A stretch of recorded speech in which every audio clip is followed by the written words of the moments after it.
जय मसीह की। मेरा नाम अमित है और मैं दिल्ली से हूँ और मेरी टेस्टमनी ये है कि 2021 में मेरी शादी हुई थी और शादी के बाद मैंने मेरी वाइफ ने प्लान करा था कि हम 2 साल तक मतलब बेबी के लिए चाहेंगे नहीं। तो 2 साल के बाद जो है हमने प्लान करने का सोचा था बेबी के लिए।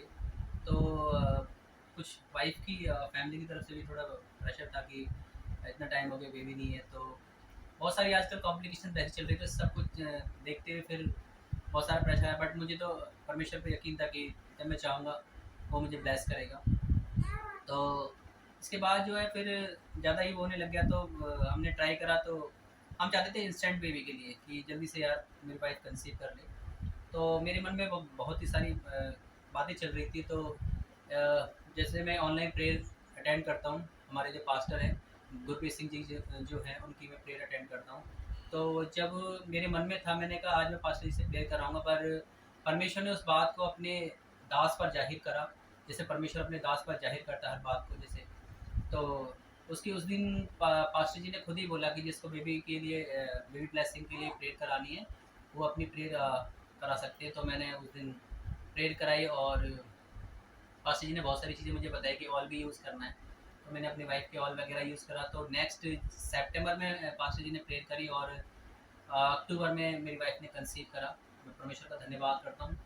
और उसके बाद जो पास्टर जी ने हमें बहुत अच्छे से गाइड करा, मुझे बोला उन्होंने कि फास्टिंग रखनी है जब तक आपका बेबी अर्थ पे नहीं आ जाता है, तो तब तक आपको फास्टिंग रखनी है। मैं इस बात को थोड़ा समझ नहीं पा रहा था, लेकिन मुझे पता था कि अगर हमारे आगे कुछ बातें बोलते तो उन्हें फॉलो करना चाहिए, खुदा की ओर से होती है।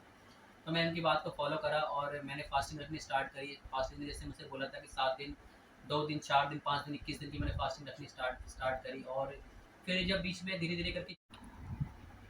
जब धीरे-धीरे करके मेरी वाइफ़ की कंडीशन ख़राब होती थी, तो मेरी वाइफ़ को वॉमिटिंग बहुत थी और वॉमिटिंग इतनी एक्सट्रीम वॉमिटिंग थी, मैंने पहले ऐसे प्रेगनेंसी में वॉमिटिंग नहीं देखी। मेरी वाइफ़ के ब्लड भी आता था और ग्रीन कलर का बाइल जूस, जो लीवर का हमारा जूस होता है, वो भी निकलना। और वाइफ़ कई बार बेहोश वगैरह भी हुई। बड़ी कंडीशन ख़राब हुई वाइफ़ की।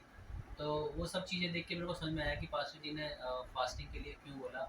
और एक बार जब ये लेवल 2 करा रहे थे हम लोग, तो मेरी बेटी का जब बेबी का जब ये थी, तो हाथ ही आया नहीं था, उसने हाथ अपना बैक साइड कर लिया था लेवल 2 के अंदर। तो लेवल 2 के अंदर कर लिया तो हमें बड़ी टेंशन होगी। फिर मैंने पास्टर जी से प्रेयर कराई, तो पास्टर जी ने प्रेयर करी और उन्होंने बोला कि तुम्हारा जो बेबी है, मैं आत्मा में देख रहा हूँ कि वो खेल रहा है। तो उस दिन मैं आत्मा से बहुत ज़्यादा भर गया था। तो उस समय मेरे को बिलीव हो गया कि हाँ, सब कुछ ठीक है। तो उसके बाद हमने लेवल 2 कराया, तो उसमें सब कुछ ठीक था। मैं एक बात से बड़ा हैरान था कि मेरी वाइफ़ को इतनी वॉमिटिंग थी, मेरी वाइफ़ का वाटर लेवल बहुत कम हो सकता था। बट मैं जब भी अल्ट्रासाउंड कराता था, बच्चे की पोज़ीशन और अल्ट्रासाउंड बहुत ही एकदम सुपर्ब आता था कि हर चीज़ नॉर्मल है आपकी। तो मैं समझा इस बात को कि पास्टर जी ने मेरे से फास्टिंग और प्रेयर के लिए क्यों मेरे को प्रेयर वगैरह के लिए बोला। और 27 को हमें एक बेबी गर्ल से ब्लेस करा। Her name is Olivia. तो ओलिविया से हमें ब्लेस करा और मैं परमेश्वर का धन्यवाद करता हूँ। और गुरप्रीत सिंह जी पास्टर जी जो मेरे हैं, उनका मैं धन्यवाद करता हूँ। उनकी वाइफ़ जो मनप्रीत जी पास्टर जी हैं, मैं उनका भी धन्यवाद करता हूँ। मैं प्रभु के दास-दासी और प्रभु प्रभु का बहुत कोटि धन्यवाद करता हूँ। और मैं उन लोगों से बोलना चाहूँगा जो बेबी ब्लेसिंग के लिए चाहते हैं कि आप ऑनलाइन मीटिंग अटेंड करिए, फिर आप प्रभु के काम देखिए कि प्रभु अपने काम कैसे करता है। सबको जय मसीह। धन्यवाद।